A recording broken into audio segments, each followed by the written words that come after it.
A millionaire received a wrong call from his single mother employee in the early morning asking for help, but what happened next changed their lives forever. An unexpected romance that will touch your heart. Subscribe, like, and comment where you are watching from. The rain hammered mercilessly against the windows of the duplex apartment in the Upper East Side, creating a hypnotic rhythm that echoed through the silence of the New York City dawn.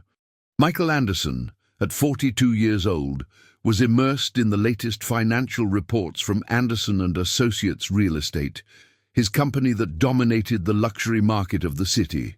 His brown eyes, tired from the insomnia that had tormented him for months, scanned the numbers on the laptop screen while his coffee cooled beside a stack of contracts. The 3,200-square-foot apartment exuded success in every detail. Carrara marble floors, Italian designer furniture, a climate-controlled wine cellar with labels that cost more than the annual salary of many Americans. However, all that opulence could not fill the void that Michael had carried since his tumultuous divorce, finalized 2 years ago. The loneliness echoed through the spacious rooms like an invisible ghost, constantly reminding him that money could not buy genuine companionship. Michael was an imposing man, standing at 6'1", with broad shoulders shaped by years of swimming at the most exclusive club in New York. His graying hair at the temples gave him a natural distinction, but it was his piercing gaze that impressed most in business meetings. He always wore tailored suits from Madison Avenue, silk ties, and Swiss watches that cost more than luxury cars. However, behind the impeccable facade, he hid a vulnerability that few knew, a desperate need to feel truly needed by someone. At 3:15 a.m., the landline broke the silence with its shrill ring. Michael hesitated before answering, imagining it might be some business-related emergency or, worse yet, his ex-wife Sarah calling drunk from abroad, as had happened before. "Hello!" His voice sounded hoarse, laden with fatigue. On the other end of the line, a trembling and desperate female voice cut through the static of the call. "Please, I really need your help.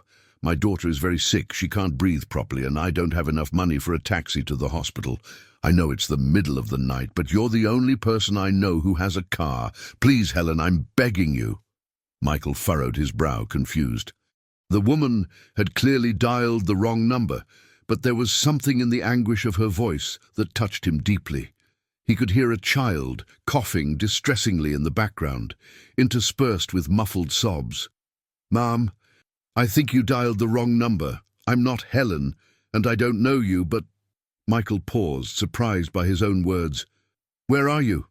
I can help." The silence on the other end lasted a few tense seconds. Then the voice returned, now mixing shame with desperation. "I'm sorry, I dialed wrong. I don't want to bother you, sir. I'll figure it out." "Wait, don't hang up."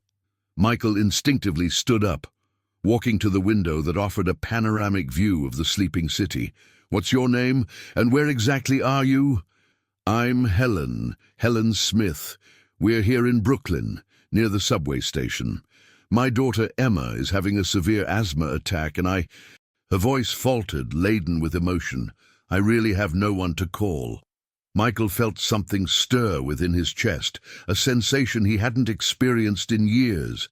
Without thinking of the consequences, he made a decision that would change his life forever.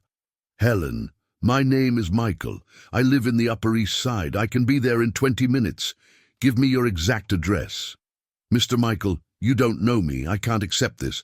Besides, it might be dangerous for you to go out at this hour." "Helen," Michael interrupted firmly, yet keeping kindness in his voice, "if it were my daughter, I would want someone to help. Give me the address."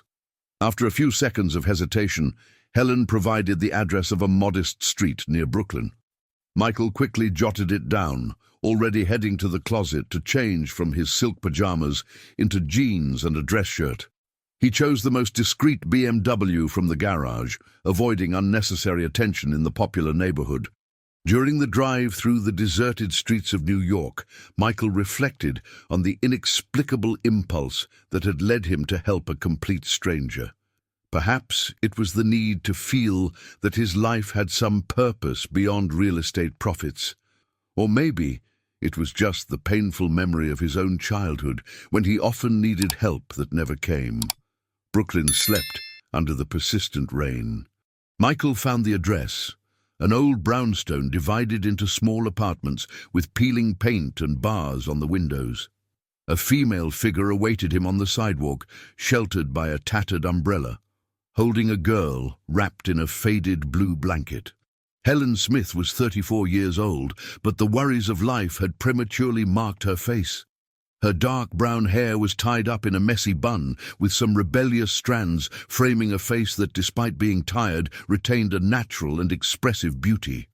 Her green eyes, usually penetrating and determined, now reflected the panic of a desperate mother. She wore a slightly faded navy blue uniform, the same type used by commercial cleaning staff, and worn white sneakers. Emma, her 8-year-old daughter, was a delicate miniature of her mother, with the same green eyes and curly hair. Even amid the respiratory crisis, she maintained an expression of bravery that touched Michael deeply. The girl looked at him with curiosity mixed with fear, her small fingers gripping tightly onto her mother's shirt. "Mr. Michael?" Helen asked hesitantly, clearly surprised by the appearance and car of the man who had come to help them. "It's me. How is she?" Michael quickly got out of the car, opening the back door. "She's a bit better, but I need to take her to the hospital to be sure." Helen hesitated before getting into the luxury car, clearly embarrassed by the situation. During the drive to Mount Sinai Hospital, Michael watched in the rearview mirror as Helen whispered words of comfort to Emma, gently stroking her hair with a tenderness he hadn't seen in years. The maternal dedication was palpable, creating an atmosphere of protection even within the confined space of the vehicle. "Why did you do this?" Helen suddenly asked, breaking the respectful silence that had settled. Michael caught her eyes in the mirror before responding. "I can't really explain. Maybe because, for a long time, no one really needed me. Not for my money or my company, but for me as a person." Helen remained silent, processing those unexpected words from a man who clearly belonged to a world completely different from hers. She couldn't imagine that, unknowingly, she had just encountered her boss, the owner of the company where she had worked for 2 years, always in the shadows of the night, invisible to those who occupied the offices during the day. Mount Sinai Hospital was bustling even in the early morning, its fluorescent lights creating an environment that starkly contrasted with the rainy darkness outside.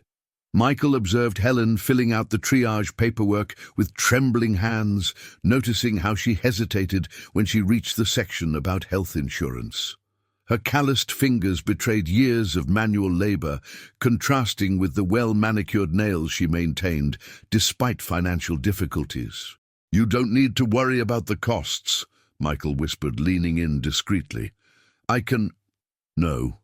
Helen's response was firm, almost aggressive, causing him to take a step back. "Thank you for the ride, Mr. Michael, but I can handle the rest on my own." Emma was being treated in the pediatric emergency room when Helen finally allowed herself to sit in the plastic chair next to Michael. The silence between them was charged with tension.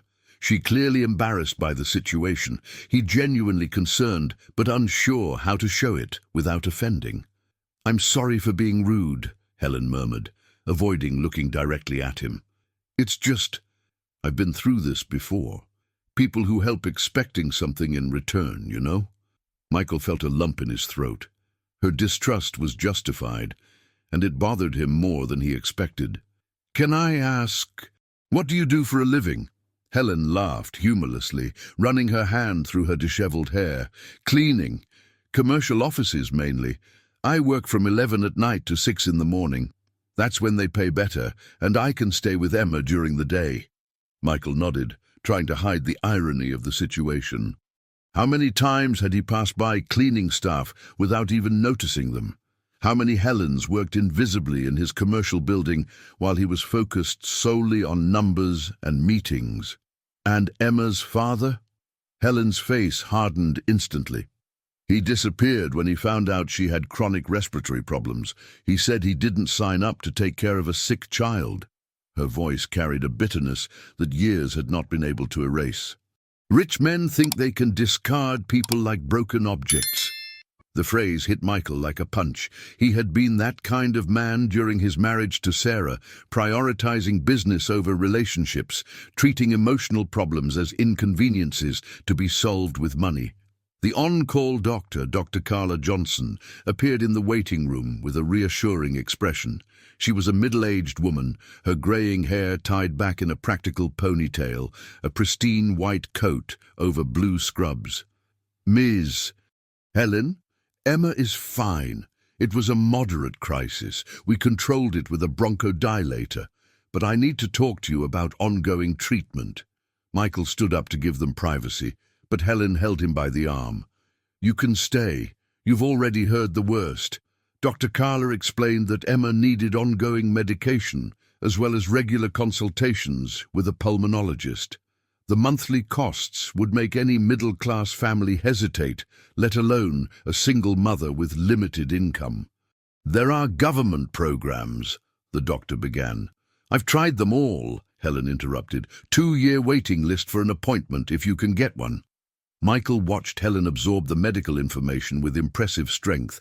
She asked pertinent technical questions, demonstrating that she had become an expert on her daughter's condition out of necessity. It was evident that each previous crisis had been a painful lesson in maternal responsibility. Can I see Emma? Helen asked.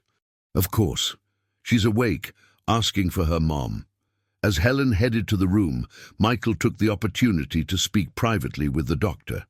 Doctor, about the treatment costs. Sir, from what I understand, you are not related to the child. I cannot discuss costs with you. I would like to help financially. Is there a discreet way to do that? Dr. Carla studied him carefully. 20 years of hospital duty had taught her to recognize genuine motivations. There is. But I can assure you that this mother will not accept easily. She has already refused help from various charities. She has fierce pride.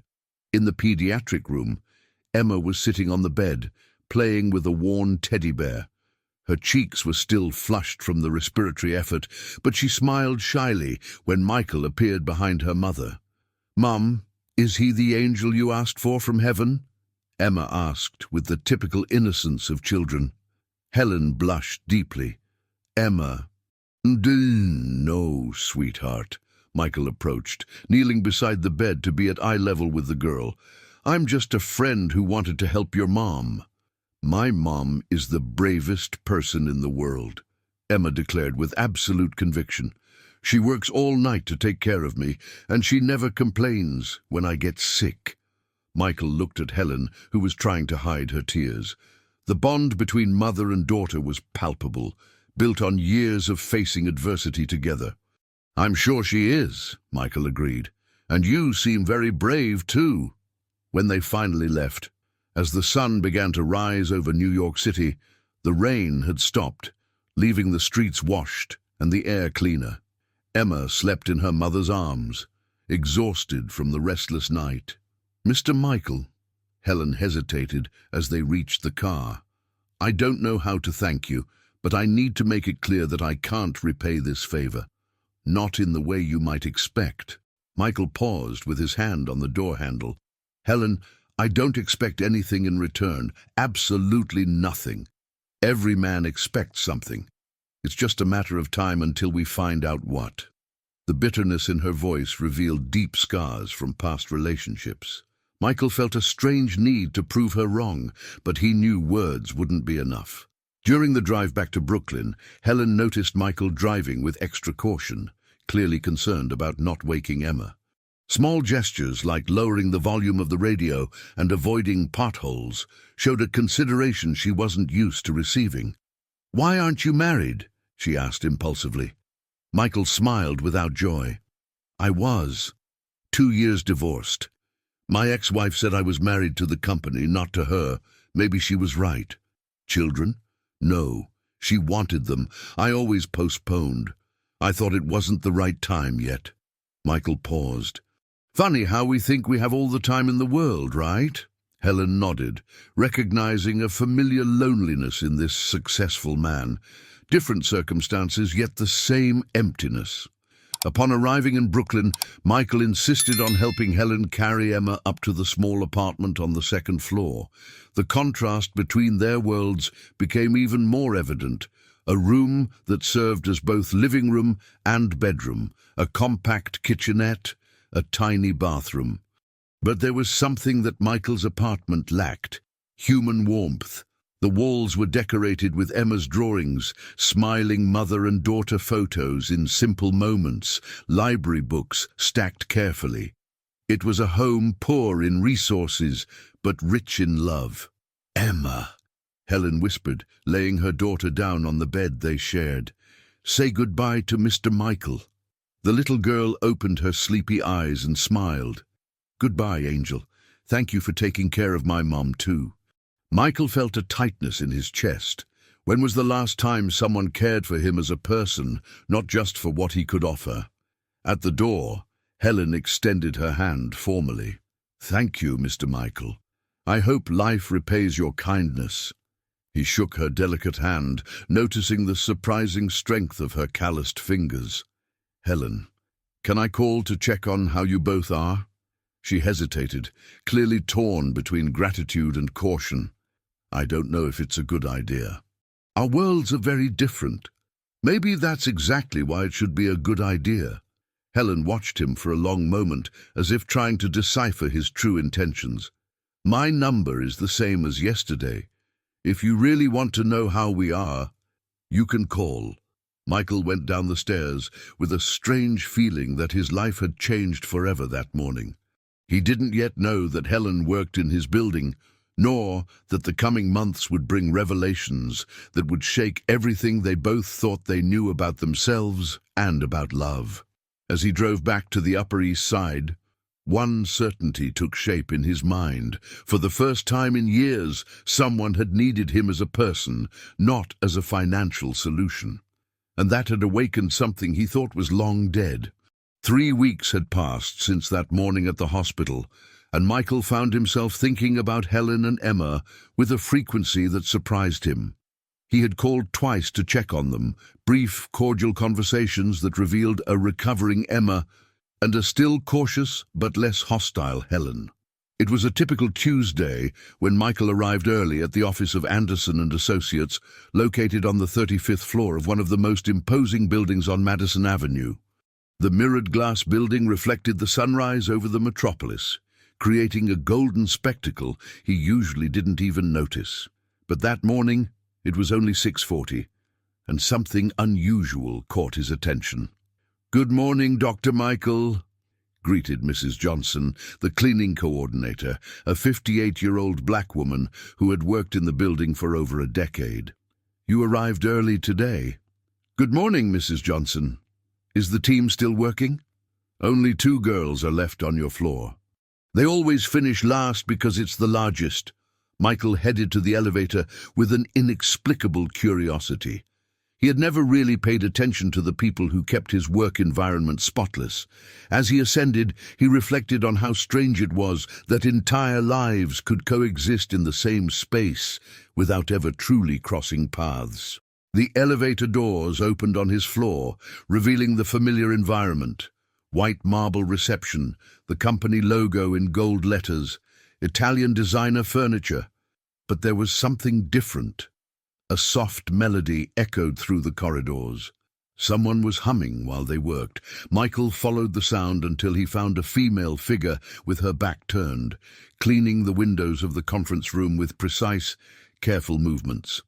She wore the standard navy blue uniform of the cleaning company, her hair tied up in a practical bun, and she was humming a song that Michael recognized as being by Adele. "With sugar, with affection, I made your favorite sweet for you to stop at home." The voice was soft, melodic, filled with delicate melancholy. When the woman turned to grab more cleaning product, Michael felt the world stop. It was Helen. She saw him at the same moment, and the look of recognition was immediately followed by panic. The spray bottle slipped from her hands, shattering on the marble floor with a crash that echoed through the silent floor. "Mr. Michael," Helen whispered, the color completely draining from her face. I didn't know that." "Helen!" Michael instinctively stepped closer to help with the broken glass, but she instinctively recoiled. "No, please, don't come closer. You might cut yourself." Her hands trembled as she gathered the larger pieces. "I'll clean everything up. There won't be a trace left." The vulnerability in her voice broke Michael's heart.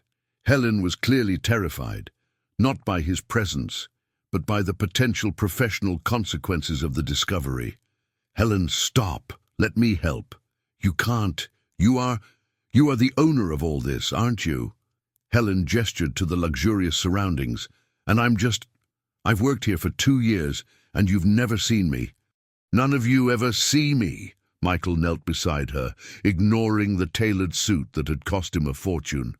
"I'm seeing you now." Helen stopped picking up the pieces and looked him directly in the eyes for the first time since the hospital. "Why didn't you tell me?" Michael asked softly. "Tell you what? That I'm a cleaner? That I work in your building?" Helen laughed bitterly. "Would it change anything? Would you have helped me that night if you knew I cleaned your executive restroom?" The question hit Michael like a punch. He wanted to say yes, that he would have helped regardless, but an honest part of him doubted. "I don't know," he admitted, "but I would like to think so." Helen finished gathering the pieces, standing up with dignity despite the humiliating situation. "Mr. Anderson, I need this job. Emma needs the basic health plan the company offers, even if it doesn't cover half of what she needs. If you want me to stop working here because of what happened—" "Helen, stop!" Michael stood up as well, keeping a respectful distance. "Do you think I would have helped you that night just to harm you professionally later? I don't know what to think. I don't know men like you. I don't know how you operate." The tension was interrupted by the arrival of Emily, the other cleaning staff member who worked on the floor. She was a 23-year-old blonde who had always shown obvious envy of Helen's natural beauty and intelligence. "Helen, what happened here?" Emily asked, but her eyes sparkled maliciously upon seeing Michael. "Dr. Anderson, so nice to see you." Michael immediately noticed the change in Emily's behavior. Higher-pitched voice, more seductive posture, forced sweet smile. "Good morning, Emily. It was just an accident, nothing serious." "Helen is a bit clumsy, isn't she?" Emily commented with false sympathy. "She's always been a bit distracted, right, Helen?" Helen kept her eyes down, but Michael noticed her hands clenching into fists. "Actually," Michael said firmly, "Helen was working very carefully. The accident could have happened to anyone." His defense of Helen was a strategic mistake. Emily registered the protection, and Michael could see the malicious gears turning in her mind. "Of course, Dr. Anderson, you've always been very understanding." Emily smiled, but the look she directed at Helen was loaded with venom. Michael realized he had created a problem. His attempt to protect Helen could lead to more complications. "Well, I'll let you finish up," he said, heading to his office. "Mr. Anderson," Helen called softly. He turned, waiting. "Thank you for not firing me." "Helen," Michael looked her directly in the eyes. "You earned this job on your own merit 2 years ago. What happened between us doesn't change that." After Michael left, Emily immediately attacked. "So that's how you get protection, Helen? By sleeping with the boss?" Helen turned slowly, her green eyes flashing with contained anger. "Watch what you say, Emily." "Oh, please! You didn't even try to hide it. The way he defended you, the way you spoke to him." Emily crossed her arms. "How long have you two been seeing each other?" "That's none of your business." "Of course it is. You're using your body to get privileges while the rest of us work honestly." Helen took 2 steps toward Emily, who instinctively backed away. "Listen well, you snake. I've worked in this building for 2 years. I've never missed a day, never broken anything before today, never complained about overtime or hard work. If you're jealous of my life, that's your problem. Oh, is it? Let's see what management thinks when I tell them you're having an affair with the owner of the company.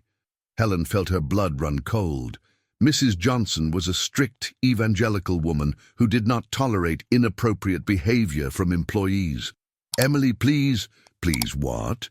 You think you can have it all, right? Beauty, intelligence, and now a rich guy drooling over you. Emily laughed cruelly. Your sick daughter must be a perfect alibi to get sympathy from men. Helen couldn't control herself. Her hand flew through the air, connecting forcefully with Emily's cheek, who screamed in surprise and pain. Never mention my daughter again, you wretch! Emily held her face, tears welling in her eyes, but the venomous smile did not disappear. Now you're in trouble. Physical aggression is grounds for immediate termination, and I'm sure your rich guy won't be able to save you from this. Helen realized the catastrophic mistake she had made. In a moment of loss of control, she had given Emily exactly the ammunition she needed to destroy her. In his office, Michael tried to concentrate on the morning emails, but his mind kept drifting back to Helen. Discovering that she worked in his building changed everything. It created a complicated power dynamic that he didn't know how to navigate. His intercom rang. Dr. Anderson? His secretary, Marcia, sounded tense. Mrs. Johnson is here.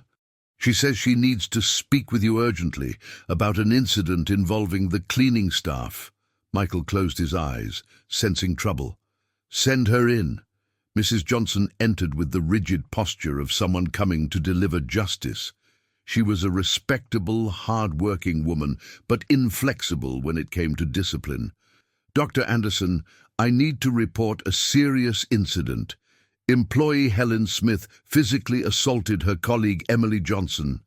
There is a policy clear about workplace violence. Michael felt his stomach sink. Mrs. Johnson, I would like to hear both sides before making any decision. With all due respect, Doctor, the rules are clear. Physical aggression is grounds for immediate dismissal. There is no discussion. Michael knew that Mrs. Johnson was technically right, but he also knew that Helen would never attack someone without extreme provocation. Bring them both here. I want to talk to them. 10 minutes later, Helen and Emily were in Michael's office. Helen held her head high despite the situation, while Emily dramatically displayed the red mark on her face. Emily, can you tell me exactly what happened? Dr. Michael, I just commented on the glass accident, and Helen became aggressive out of nowhere. She attacked me for no reason. Michael looked at Helen. And you, Helen, would you like to share your version? Helen looked directly at Michael, and he saw all the pain and resignation in her green eyes. She is right, Mr. Michael. I lost my temper and hit her. There is no justification for that. Michael realized that Helen was sacrificing herself, probably to protect Emma from becoming a topic of discussion in the workplace. Helen, are you sure you don't want to add anything? I'm sure. I accept the consequences of my actions. Mrs. Johnson nodded in satisfaction. Then it is decided. Helen Smith is terminated for cause, effective immediately. Michael felt torn between his responsibilities as an employer and his desire to protect Helen. Any obvious favoritism would be noticed and commented on, potentially causing more problems for her. Mrs. Johnson, I will review the situation and give a final response by the end of the day. Dr. Michael, with all due respect, there is nothing to review. By the end of the day, Mrs. Johnson. After the three women left, Michael was left alone with a moral dilemma that would test his principles and reveal the kind of man he truly was. Michael spent the rest of the morning in meetings, but his mind was completely focused on the dilemma that Helen represented. During the presentation of the new project in the South Side, he found himself looking out the window, wondering how he would explain to Emma that her mother had lost her job because of her. At 2 in the afternoon, he made a decision. He called Marcia, his secretary for 10 years, an efficient 45-year-old woman with always impeccable hair, who knew all the company's secrets. "Marcia, I need you to check the complete history of employee Helen Smith. Performance reports, absences, complaints, everything." "I figured you would ask for that," Marcia replied, handing over a folder. "I prepared everything when I heard about the incident." Michael opened the file, impressed with his secretary's efficiency. Helen's record was impeccable. 0 unjustified absences. Excellent evaluations from supervisors, including commendations about her dedication and attention to detail. "Marcia, officially, what would be the standard procedure for this type of situation?" "Immediate dismissal for cause. There is no precedent for forgiveness for physical aggression." Marcia hesitated. "But may I ask why the specific interest in this employee?" Michael knew her too well to try to deceive her. "It's complicated, Marcia. Let's say there is a context you are not aware of." "Mr. Michael," Marcia leaned forward, lowering her voice, "with all due respect, I've seen many powerful men get into trouble because of women. If there is something personal involved, it's not what you're thinking. Then explain it to me. Because any obvious protection you give to this woman will generate comments, and comments turn into gossip, and gossip destroys reputations." Michael told Marcia about the night at the hospital, omitting only the most intimate details of the conversations. When he finished, she remained silent for a long moment. "I understand, but that doesn't change the fact that she assaulted a colleague. What if there was extreme provocation? Even so, the rules exist for a reason." Michael sighed, acknowledging the wisdom in Marcia's words. "What would be a way to resolve this without creating dangerous precedents?" Marcia thought carefully. "Transfer. If we find an equivalent position in another company within the group, it technically wouldn't be dismissal or favoritism. It would be relocation due to incompatibility of environment." It was a smart solution, but Michael knew that Helen would see it as disguised charity. At 4 in the afternoon, Helen knocked on Michael's office door. She had changed out of her work uniform into a simple white blouse and jeans, preparing to leave the company for good. "Come in, Helen." She approached the desk, maintaining an upright posture despite the circumstances. "I came to say goodbye and return my badge." Michael watched the small piece of plastic she placed on the mahogany desk. 2 years of honest work, summed up in a disposable object. "Helen, may I ask you a question? Why didn't you tell me what Emily really said?" Helen looked him directly in the eye. "Because it wouldn't change anything, and because I don't want my daughter to become gossip in this place." "Did she mention Emma?" Helen's silence was answer enough. Michael felt anger rise in his chest. "What exactly did she say?" "Mr. Michael, it doesn't matter anymore." "It matters to me." Helen hesitated, clearly reluctant. "She said that Emma was a perfect alibi to gain sympathy from men." Michael clenched his fists on the desk. "And you still think it was wrong to hit her?" "It was. Violence is never the answer." Helen sighed. "My mother always said that we can't lower ourselves to the level of bad people." Michael stood up, walking around the desk to get closer to her. "Helen, I have a proposal. If it's money, I've already said I won't accept." "It's not money, it's work. A transfer to another company in the group." Helen frowned, suspicious. "What kind of work?" "Administrative assistant. Same salary, same benefits, regular hours." "And why would I deserve a promotion after being terminated for cause?" Michael admired her relentless logic. "Because your professional record is exemplary, because you have the intelligence for more complex roles, and because—" He hesitated. "Because it would be unfair for you to lose everything because of the cowardly provocation." Helen studied him for a long moment. "And what will people think when they find out that the cleaner who was fired for assault became an administrative assistant? People won't know. It'll be at another company, another building." "Mr. Michael," Helen approached the table, resting her hands on the mahogany. "Do you really think I'm that naive? This is protection. This is you using your power to give me privileges I don't deserve. And so? The direct question surprised her. What do you mean, and so? Helen, I have power, I have money, I have influence. For the first time in my life, I want to use these things to help someone without expecting anything in return. What's the problem? The problem is that it creates a debt. What debt? Men like you don't do anything for free. You might not charge today, you might not charge tomorrow, but eventually the bill comes. Michael felt a growing frustration. What kind of men have you met, Helen? The kind that disappears when their daughter gets sick, the kind that promises to help and then wants a favor in return, the kind that thinks money buys everything, including people. Michael leaned in closer, maintaining a respectful distance, but allowing her to see the sincerity in his eyes. What if I told you I'm not that kind of man? I would say every man thinks he's not that kind of man. Helen's phone rang, interrupting the tension of the moment. It was Emma, calling from the neighbor's house where she stayed after school. "Mom, why aren't you working? Mrs. Johnson said she saw you coming home early." Helen stepped away from Michael, turning to have privacy. "Sweetheart, Mommy had a little problem at work. But don't worry, okay? Did you get fired?" Emma's voice sounded worried. "Is it because of my doctor's appointments? I can stop taking the expensive medicine." "Sophia Maria Smith, I don't want to hear any more of that talk. You're going to take all the medicine the doctor prescribed. Understood?" Michael watched as Helen transformed before his eyes. The vulnerable, distrustful woman gave way to a fierce mother, willing to protect her daughter at any cost. "Mom, can I talk to the angel?" Helen looked at Michael, confused. "What angel, sweetheart?" "The man who took us to the hospital."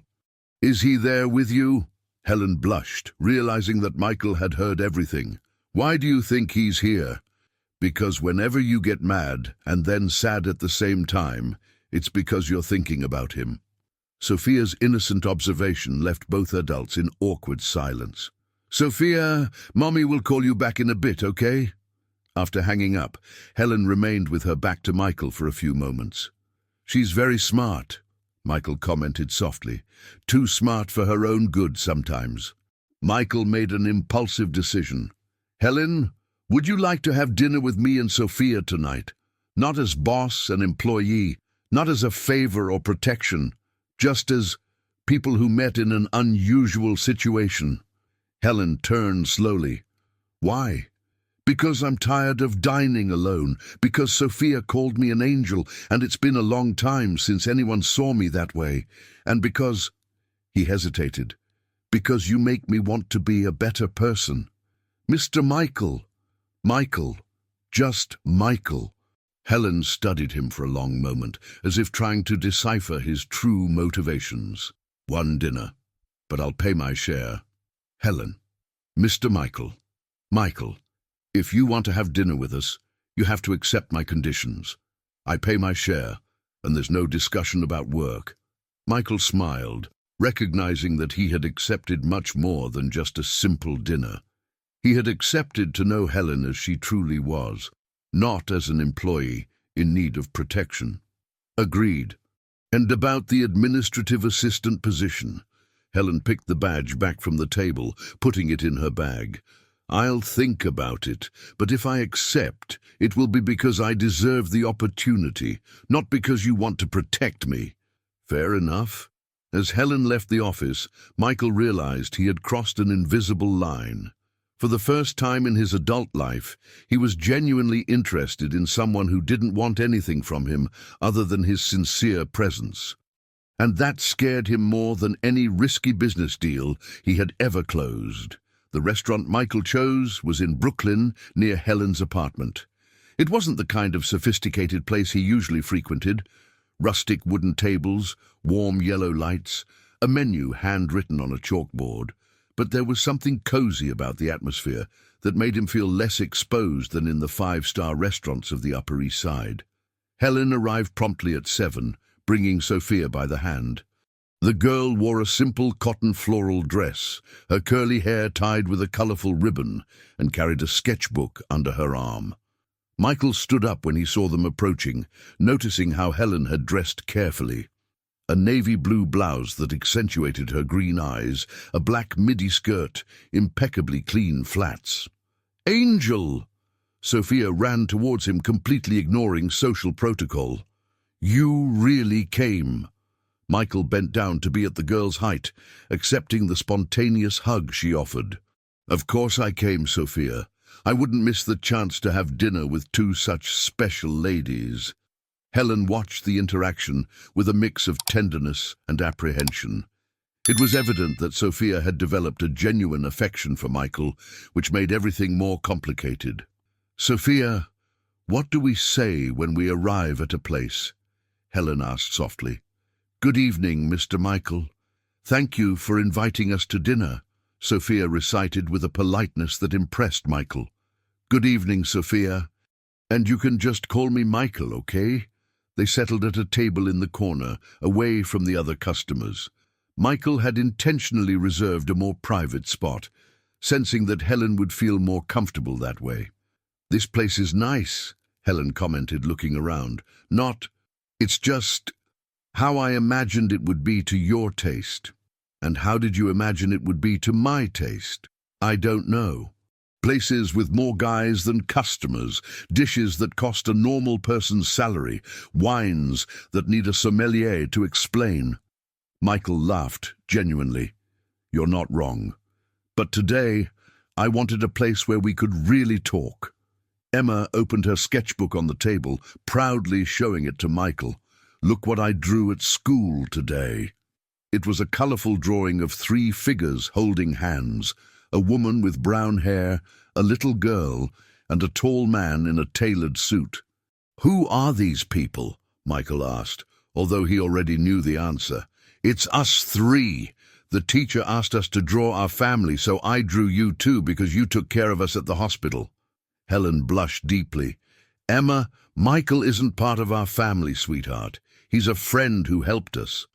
"But he could become family, couldn't he?" Emma asked, with the simple logic of children. "You always say that family isn't just who you are born with, it's who takes care of us." Michael felt something tighten in his chest. When was the last time someone had included him so naturally in a definition of family? The waiter arrived to take their orders, creating a necessary pause in the emotionally charged conversation. "Emma, what would you like to eat?" Michael asked. "Burger," she replied immediately, then looked at her mother. "Can I, Mom?" "Yes, you can. But eat the salad that comes with it, okay?" "Okay." Helen ordered a simple pasta dish, and Michael chose something similar, avoiding ostentation with expensive plates. "Michael," Helen began hesitantly, "can I ask a personal question?" "Of course. Why did you get divorced?" Michael didn't expect such a direct question. He took a sip of water, organizing his thoughts. "Sarah, my ex-wife, used to say that I was incapable of loving anything other than work. That I treated our marriage like a business meeting that could be postponed indefinitely. And was she right?" Michael considered the question honestly. "Partly, yes. I thought love was about providing, protecting, giving financial security. I never understood that love is also about being present, listening, sharing vulnerabilities." Emma, who had been focused on coloring a new page in her sketchbook, lifted her head. "My mum says my dad didn't know how to love properly either." Helen looked visibly embarrassed. "Emma, it's true, Mom. You always say he was good at first, but when I was born sick, he didn't know how to take care of me like you do." Michael looked at Helen, seeing the old pain reflected in her eyes. "Emma is right," Helen admitted. "David was charming, attentive, promised me a perfect family. But when Emma was born with respiratory issues, when the medical bills started coming in, when he realized being a dad wasn't just about beautiful moments to post on Instagram," she paused, controlling her emotion. "He just disappeared. He said he hadn't signed up for this." "What a jerk," Michael murmured, momentarily forgetting the presence of the child. "Michael," Helen scolded, but with a smile on her lips. "Sorry, Emma. I shouldn't have sworn." "It's okay. My mum sometimes swears when she thinks about my dad, too. Helen covered her face with her hands, mortified. Emma Maria Smith. Michael laughed, and soon Emma joined him. Even Helen ended up laughing, despite her embarrassment. You two are amazing, Michael said when the laughter subsided. Emma, did you know your mom is one of the bravest people I've ever met? I know. She works all night to take care of me and never complains when I get sick. And she makes the best cinnamon rolls in the whole world. Cinnamon rolls. Michael looked at Helen with curiosity. Yeah, it's a recipe from my grandma. Emma loves them. Could you teach me? The question surprised Helen. Teach? Why? Because... Michael hesitated, realizing how vulnerable his answer would sound. Because it's been a long time since anyone taught me something made with love. Helen studied him for a long moment, as if trying to understand the man behind the successful facade. It's quite simple, actually. Flour, sugar, eggs, a little love. Love? My grandma always said that food made without love doesn't nourish properly. Michael nodded, understanding perfectly what she meant. The dishes arrived, and they ate in a relaxed atmosphere. Emma told stories from school, imitated the teacher, made Michael laugh with insightful observations about the adult world. Helen gradually relaxed, allowing herself to enjoy the company without constantly analyzing his motivations.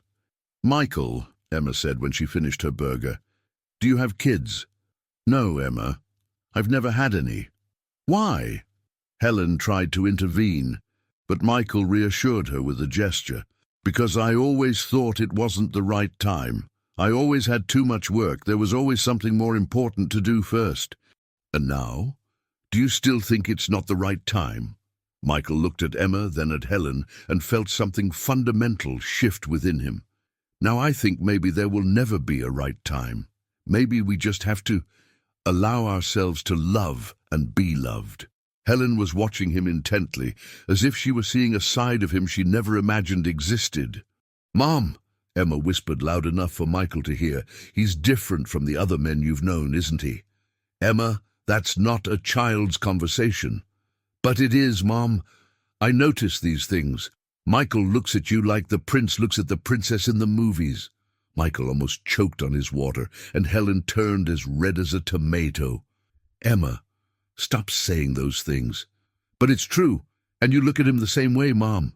Helen abruptly stood up. I'm going to the bathroom. Emma, behave. As Helen walked away, Emma leaned toward Michael, adopting a conspiratorial expression. Michael, can I tell you something just for you? Sure, Emma. My mom gets sad at night sometimes. She thinks I don't notice. I see, but I see. Ever since you showed up, she hasn't been sad at night anymore. Michael felt his heart race. Emma, I know you like her, and I know she likes you, even if she's scared. Scared of what? Of you leaving like my dad did. But I think you won't, right? Michael looked at the 8-year-old girl, who spoke with the wisdom of someone who had grown up observing the complexities of the adult world. Emma, I don't want to leave, but sometimes things are complicated between adults. It doesn't have to be complicated. You like us, we like you. That's it. When Helen returned, she found Michael and Emma whispering like old conspirators. What are you two talking about? Nothing much, Michael replied, winking at Emma. Emma was telling me about her English classes at school. Helen looked suspiciously from one to the other, clearly knowing there was more to the conversation. Mum, can we order dessert? Emma asked, strategically changing the subject. During dessert, a chocolate mousse that Emma insisted on sharing with Michael, the conversation flowed naturally between trivial topics and deeper moments of connection. Michael learned that Helen had dropped out of college when she got pregnant, that she loved reading in the few free hours she had, and that she dreamed of owning a small bookstore someday. A bookstore? Michael asked, genuinely interested. It's silly, I know. A woman who cleans offices dreaming of selling books. It's not silly. It's beautiful. Helen looked at him, surprised by the sincerity in his voice. Do you really think so? I do. and I think you could do it. You have intelligence, determination, and—" he hesitated. "You have something that can't be taught in school, the ability to make people feel welcome." For a moment, Helen allowed herself to believe that her dreams were not just impossible fantasies. When it was time to leave, Emma hugged Michael tightly. "Thank you for dinner, Michael. It was the best dinner of my life." "Mine too, Emma."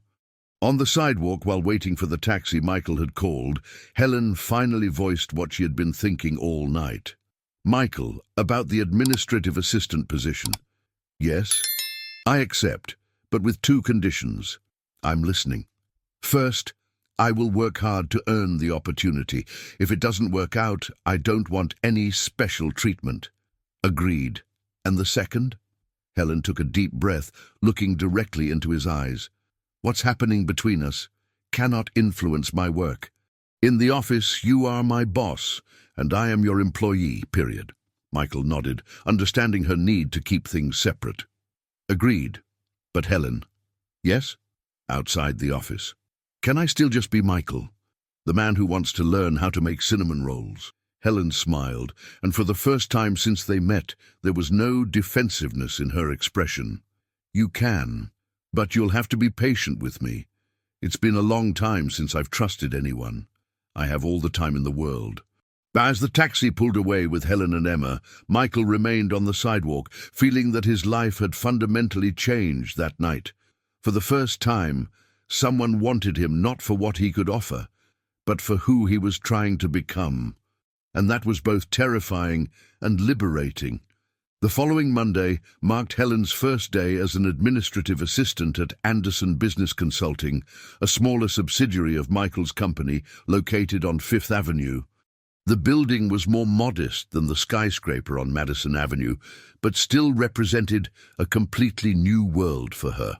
Helen arrived promptly at 8 in the morning, wearing a black pantsuit and blazer she had bought in a thrift store over the weekend, a purchase that consumed her last savings but made her feel suited for the new environment. Her hair was neatly tied back in a professional bun, and she carried a simple folder with notepads and pens. "Helen Smith?" An elegant woman in her 50s approached the reception. "I'm Beatrice Johnson, the administrative manager. Welcome." Beatrice was an experienced professional, her grey hair cut in a modern bob, wearing sober yet well-tailored clothes. Her eyes were sharp and intelligent, and Helen immediately sensed she would be evaluated rigorously. "Nice to meet you, Ms. Johnson. Thank you for the opportunity. Michael gave me your references. Impressive record of punctuality and dedication." Beatrice studied Helen as they walked through the hallways. "But administrative work is different from general services. I hope you're prepared for the challenge." Helen sensed the subtle test in her supervisor's tone. "I'm ready to learn and adapt to whatever is necessary." The office was a typical work environment, standardized desks, computers, phones ringing constantly. Helen was introduced to her colleagues, a mix of young recent graduates and middle-aged professionals with years of experience. Some welcomed her warmly, while others eyed her with barely concealed curiosity about her qualifications. "Helen, you'll be working with me initially," Beatrice explained, leading her to a desk near her own. "Handling correspondence, organizing files, scheduling meetings. Basic, but essential." During the first few days, Helen dedicated herself intensely to learning every procedure, every system, every protocol. She always arrived 15 minutes early and left only when she was sure everything was organized for the next day. Her work ethic impressed even the most skeptical. On Thursday, Michael appeared at the office for a monthly review meeting. Helen saw him arriving through the glass windows of the meeting room and felt her heart race involuntarily. It was the first time she had seen him in a professional setting since dinner. "Good morning, everyone," Michael greeted the team, his gaze briefly meeting Helen's before he headed to Beatrice's office. Throughout the meeting, Helen struggled to stay focused on work, organizing documents and taking notes, but she was hyper-aware of his presence just a few meters away. "Helen?" Beatrice called her after Michael left. Michael was impressed with... Helen felt a mix of pride and apprehension. Did he mention anything specific? Just that you show initiative and attention to detail. Why the question? Curiosity. I want to make sure I'm meeting expectations. In truth, Helen was worried that Michael was using his position to praise her beyond what she deserved. That night, her phone rang while she was preparing dinner for Emma. Hello? Helen? It's Michael. How are you? Hi, Michael. I'm good. Emma turned down the TV. How was your first day in the new role? Helen carried the phone to the small balcony of the apartment, seeking privacy. It was good. Beatrice is demanding but fair, and the colleagues are cordial. Just cordial. Helen hesitated. Michael, some people are asking questions about how I got the position. They know I used to work in cleaning. Michael sensed the tension in her voice. What kind of questions? Nothing direct. But you can tell they're speculating about personal connections. Helen, your performance will speak for itself. In no time, those speculations will stop. What if they don't stop? Michael didn't have an easy answer to that question. Is Emma there? I wanted to talk to her. The change of subject didn't go unnoticed by Helen, but she handed the phone to her daughter. Hi, Michael, Emma answered excitedly. Guess what happened at school today? Tell me. The teacher asked who had a hero in their life, and I talked about you. I said you saved us at the hospital, and now you're teaching my mum to be an executive. Michael laughed, but realized the implicit complication in Emma's innocence. Emma, remember what we talked about keeping some things just between us? I remember. But being a hero isn't a secret, right? When Helen took the phone back, her voice was more tense. Michael, she's talking about you at school. If this reaches the parents, if someone makes the connection... Helen, breathe. Kids always talk about important people in their lives. No one will... You don't understand. Helen interrupted him. I come from a place where people watch everything, judge everything. If they start associating my sudden promotion with a wealthy man, they'll think the worst. Michael realized he had underestimated the social pressures Helen faced. What do you want me to do? I don't know. Maybe we need to be more careful, keep more distance. The suggestion hurt more than Michael expected. Helen, are you afraid of what people will think, or are you afraid of getting hurt? The silence on the other end lasted long seconds. Both, she finally admitted. On Friday, the situation escalated when Emily, Helen's former colleague in cleaning, showed up at the Madison Avenue building to deliver documents. She saw Helen at her desk, typing on a computer, dressed professionally, and her expression soured immediately. Look at that, Emily murmured loud enough for others to hear. From cleaner to executive in a week. What a meteoric rise. Helen looked up, feeling all eyes on her. Hi, Emily. Hi, nothing. Must be nice to have special protection, right? Emily smiled maliciously. I bet the work here is much more relaxing. Beatrice, who had observed the interaction, approached. Can I help you with something, miss? No, ma'am. I just came to deliver some documents and greet my former colleague. Emily handed over the papers. Helen has always been ambitious. After Emily left, the office fell into an awkward silence. Helen could feel her colleagues' speculative gazes. Helen! Beatrice called her into her office. I need to talk to you. In the private office, Beatrice got straight to the point. I want to understand something. You worked in cleaning at the Madison Avenue building, correct? Yes, ma'am. And now you're here, in less than a week. Helen kept her posture straight, preparing for what was to come. It was an opportunity that came up. Helen, I'll be clear with you. I don't care how you got here. I care if you will meet expectations. But I need to know, is there any personal situation that could affect your work? Helen considered her options. Lying would be dangerous, but the truth could be equally complicated.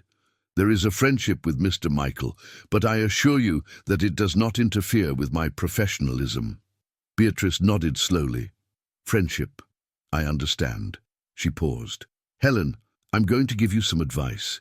Be impeccable. Any slip-up, any perceived favoritism, any suspicion that you're here for reasons other than professional ones, and it will harm not only you, but also Michael. I understand perfectly.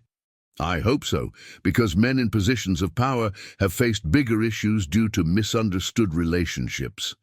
That night, Helen called Michael with a decision made. Michael, we need to talk. Sure. Do you want me to come over? No, better not.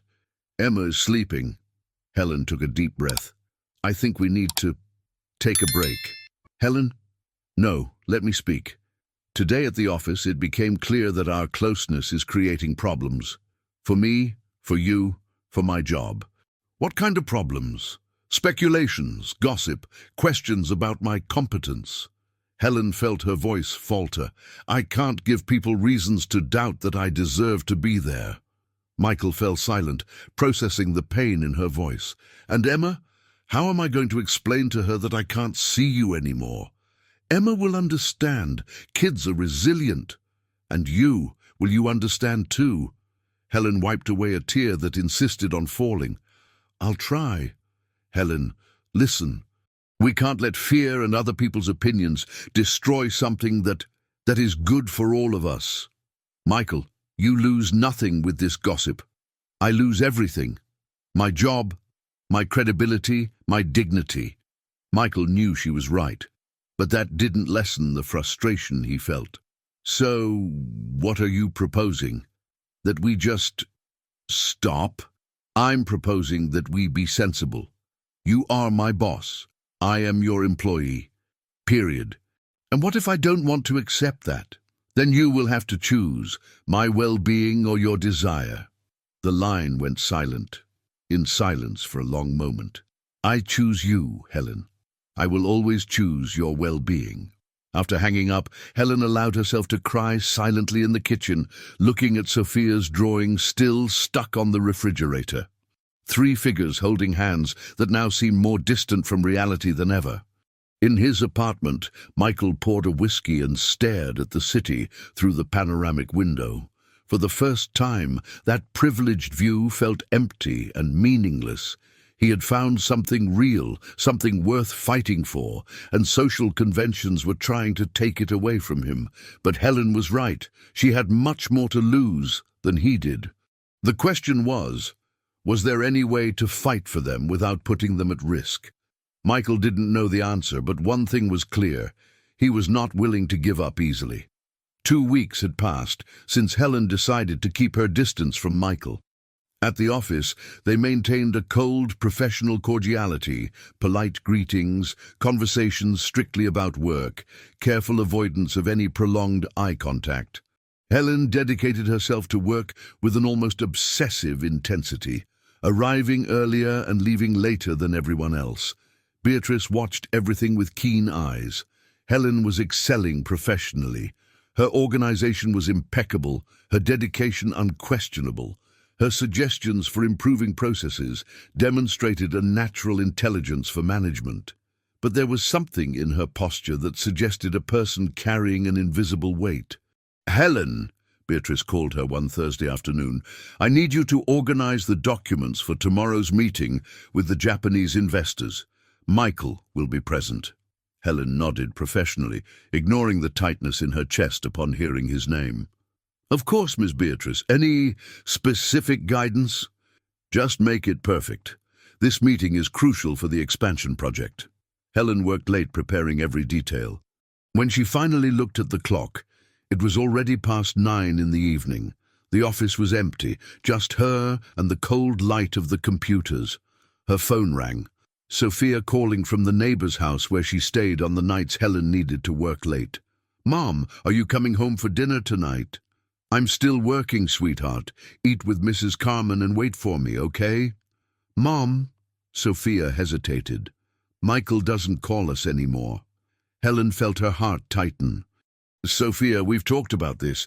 Michael is a very busy person, but he promised he would teach me how to play chess, and he said you would teach him how to make cinnamon rolls.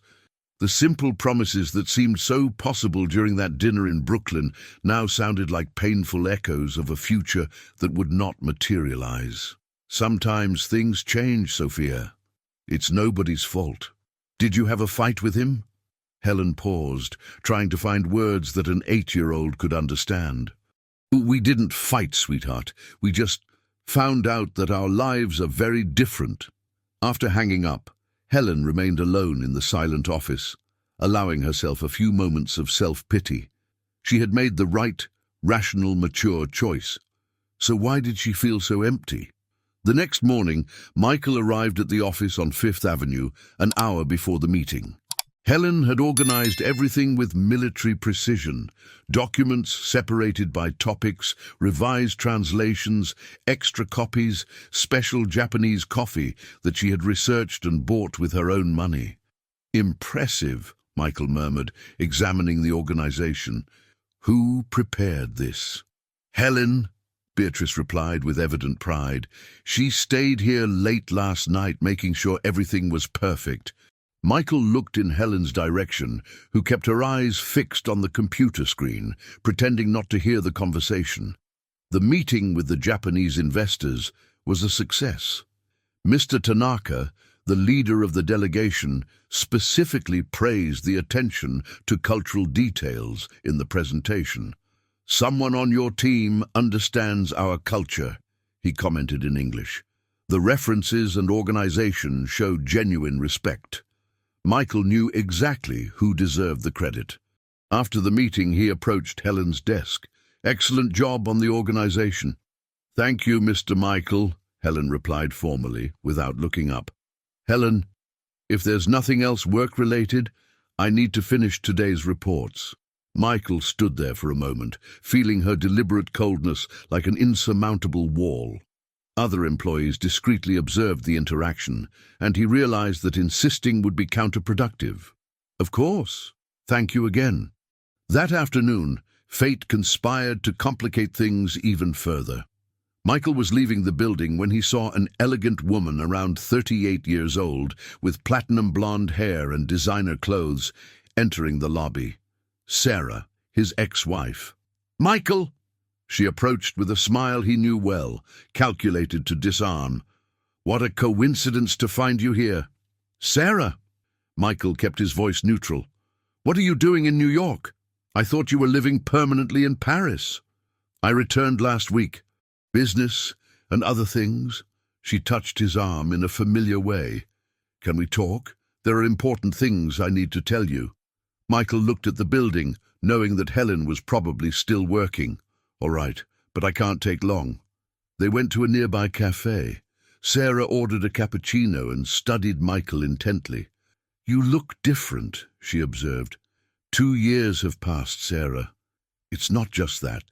You seem, I don't know, lighter, more human." Michael frowned. "What do you want, Sarah?"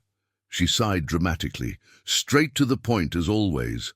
Sarah stirred her coffee slowly. "Michael, I made a mistake." "What kind of mistake?" "Letting you go. Ending our marriage." Michael almost spat out his coffee.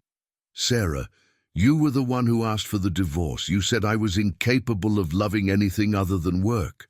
And I was wrong. Or rather, I was right at the time, but you have changed."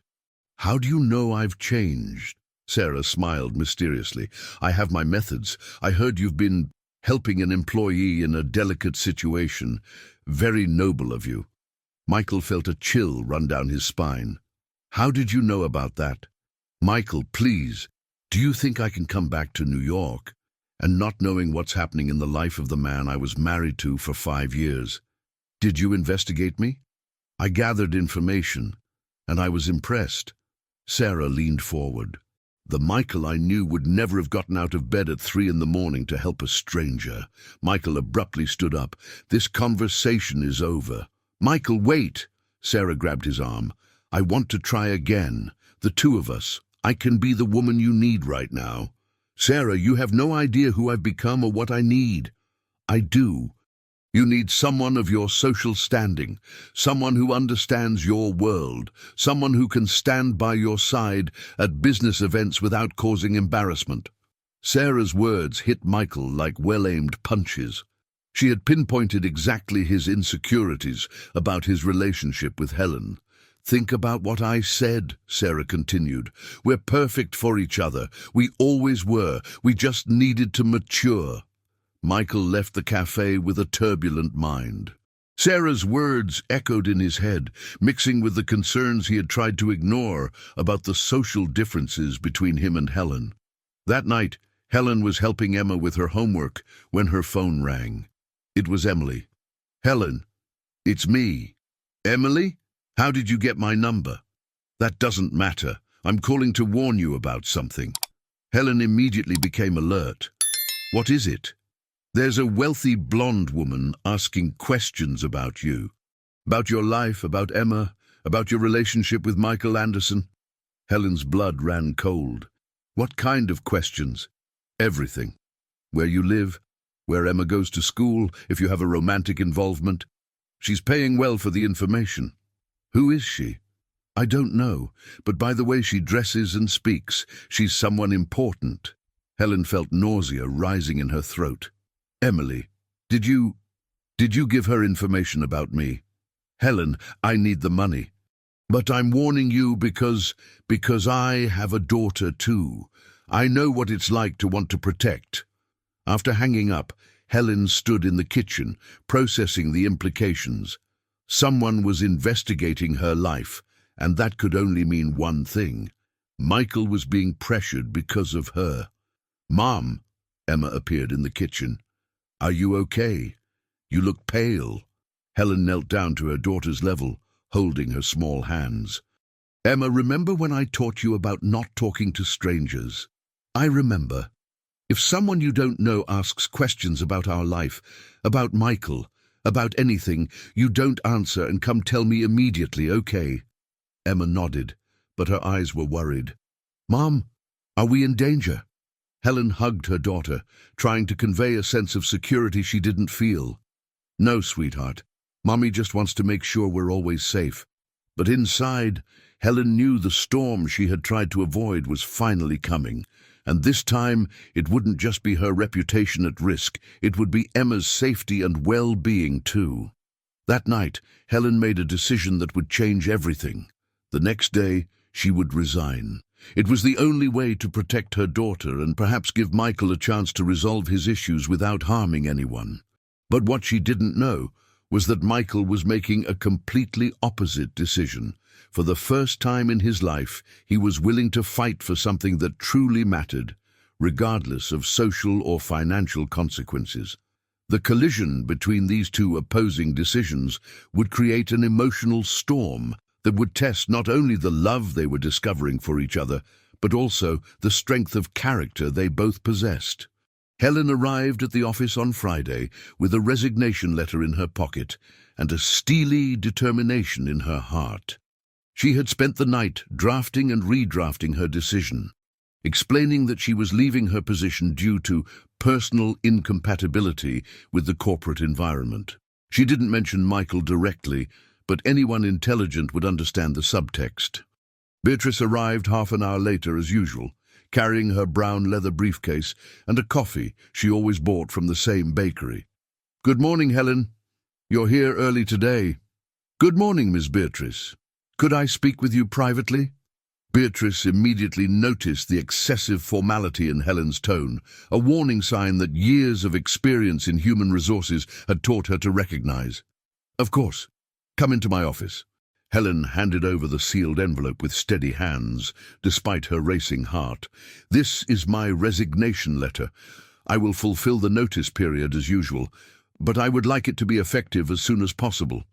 Beatrice opened the envelope and read quickly, frowning. "Helen, you've only been here for 3 weeks. Your performance has been exemplary. What happened?" "I realize this environment isn't suitable for me." "That's very vague. Did something specific happen? Any issues with colleagues? Work overload?" Helen maintained a neutral expression, but Beatrice could see the tension in her shoulders. "Nothing specific. Just a matter of personal fit." Beatrice leaned back in her chair, studying Helen intently. "Helen, I'll be direct. Is this about Michael?" Helen's silence was answer enough. I understand. Beatrice sighed. Helen, can I give you some advice? Don't make important decisions based on fear. It's not fear. It's prudence. It's the same thing sometimes. Helen stood up, maintaining her dignity. Ms. Beatrice, I respect your opinion, but my decision is made. All right. But before processing your resignation, I need to inform Michael. It's protocol. Helen nodded, knowing this moment would come. I understand. An hour later, Michael entered the office on Fifth Avenue with an expression the employees had never seen, a mix of determination and contained fury. He greeted everyone politely, but headed straight for Beatrice's office. Where is she? At her desk, organizing the transfer of responsibilities. Michael looked through the glass and saw Helen typing with forced concentration, completely ignoring his presence. Beatrice, I need to use your office for a private meeting. Michael, please. 5 minutes later, Helen was sitting in the same... Helen sat in the chair where she had submitted her resignation, now facing Michael across the table. Explain to me what's happening. I think it's obvious. I'm resigning. Why? Helen looked him directly in the eye for the first time in weeks. Because someone is investigating my life, Michael. Asking questions about Emma, about where we live, about our relationship. Michael felt as if he had been punched in the stomach. Who? I don't know. But I suspect it's someone from your past who disapproves of your new friendships. Michael clenched his fists. Sarah, Helen, I'll handle this. How? Are you going to control what people think? Are you going to stop them from gossiping? Are you going to protect Emma from being the target of malicious speculation? If necessary, yes. Helen laughed without humor. Michael, you live in a bubble. You don't understand how the real world works for people like me. Then explain it to me. Helen stood up, walking to the window that overlooked the busy street. Do you know what happens when a poor woman gets involved with a rich man? People automatically assume she's after his money, that she's using her body to gain advantages, that she's trying to pull a scam.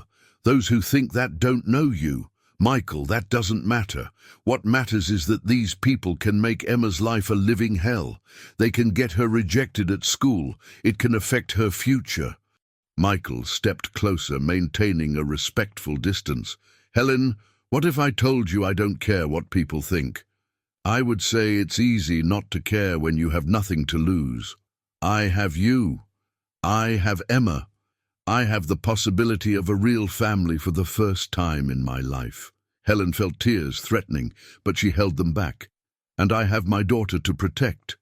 If I have to choose between protecting Emma and keeping you in our lives, I will always choose her. Michael's phone rang.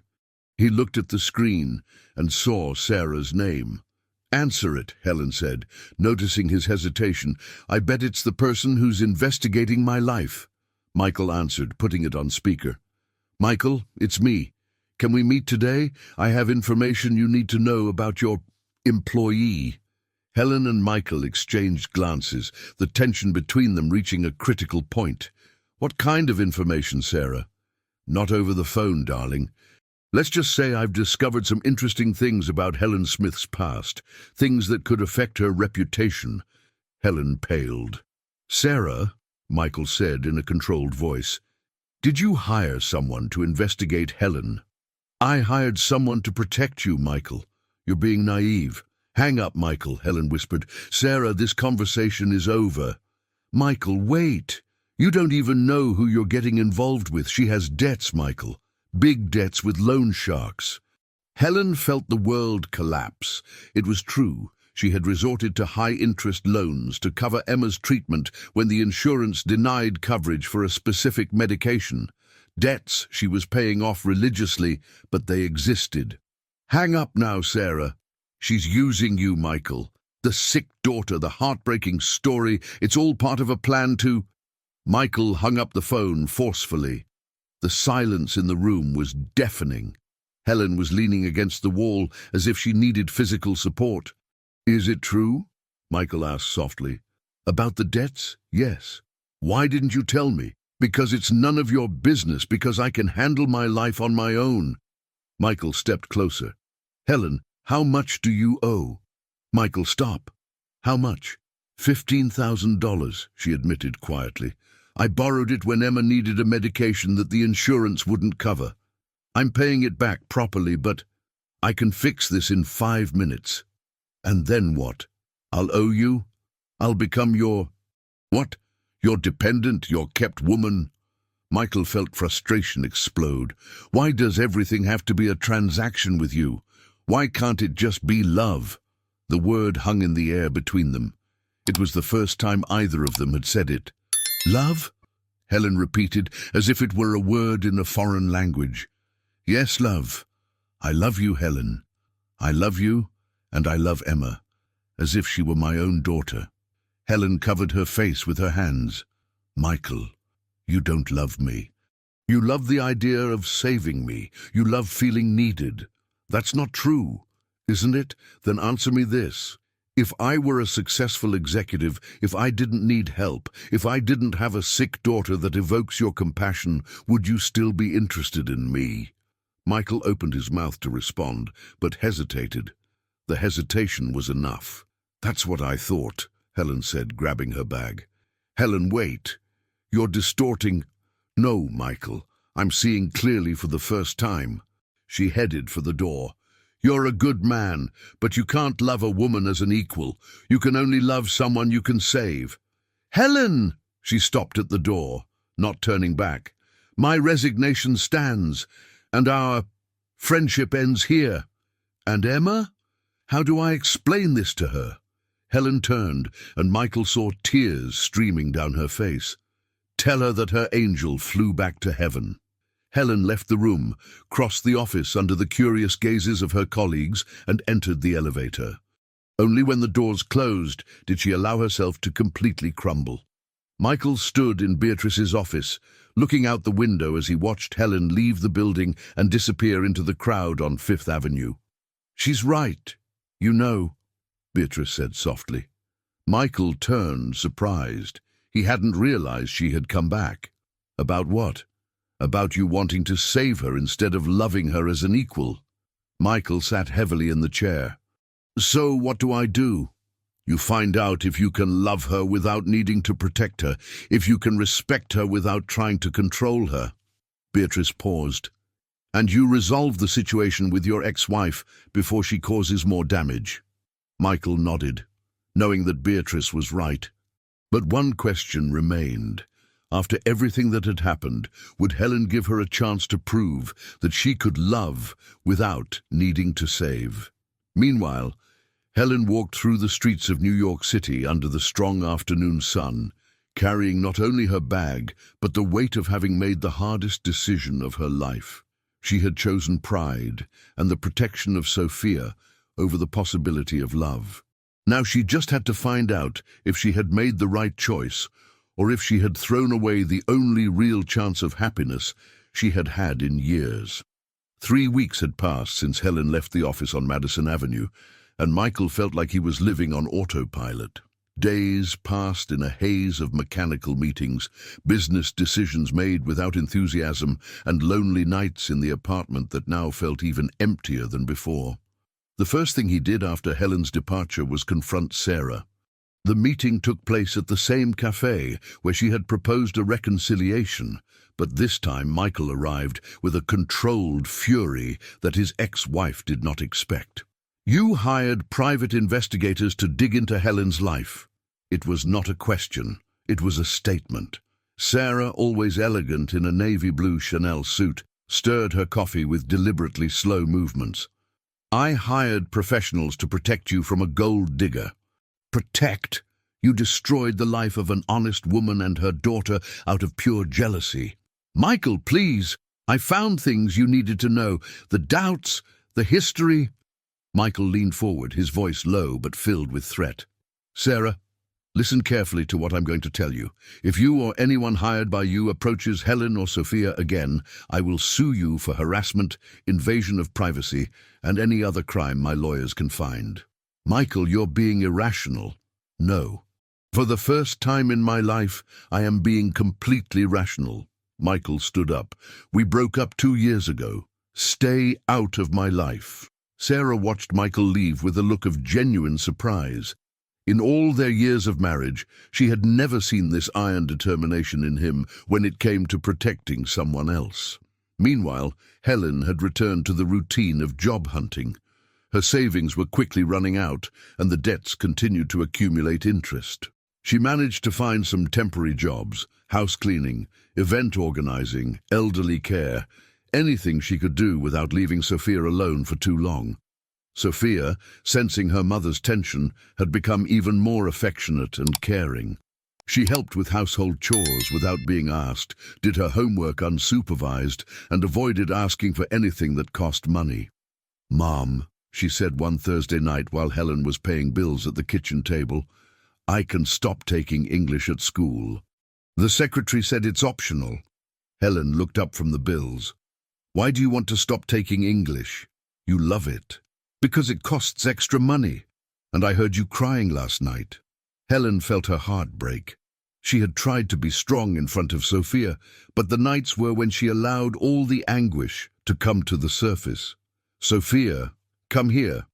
The girl approached, and Helen pulled her onto her lap. "Sweetheart, I know things are tough, but you don't need to worry about money. That's Mommy's responsibility. But I can help by stopping things that cost a lot. Sophia, your education will never be something we cut. Never. Mommy would rather eat instant noodles for a month than take away an opportunity from you." "And what about Michael? Can't he help us?" Helen had dreaded this question for weeks. "Sophia, remember when we talked about Michael being from a very different world than ours?" "I remember. But he liked us. He likes us, sweetheart. But sometimes liking isn't enough." Sophia was silent for a moment, processing the explanation with the seriousness of a child who had grown up too fast. "Mom, do you still like him?" Helen couldn't lie. "I still do."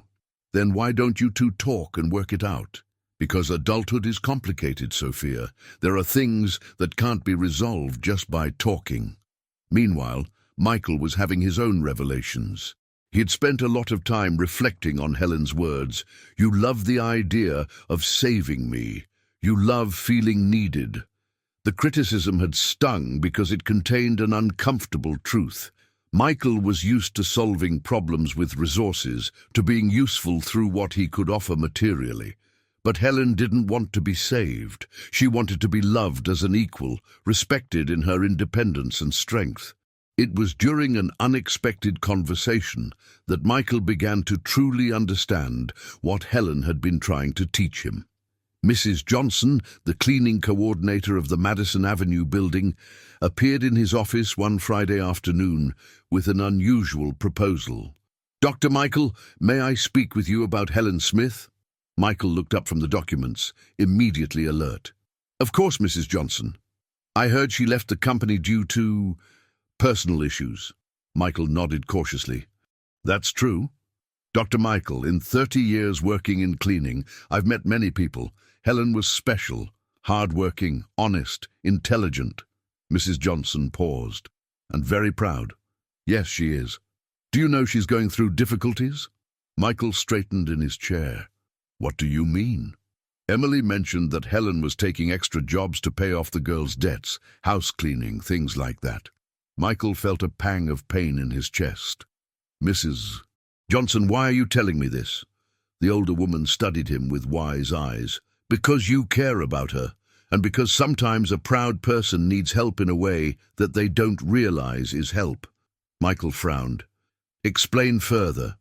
"Helen would never accept money from you, but she would accept a fair job where she could use the intelligence that God gave her." "Really? What kind of job?" Mrs. Johnson smiled. "My sister works at a small private school here in the Upper East Side. They need a secretary, regular hours, decent salary, good health plan for the girl."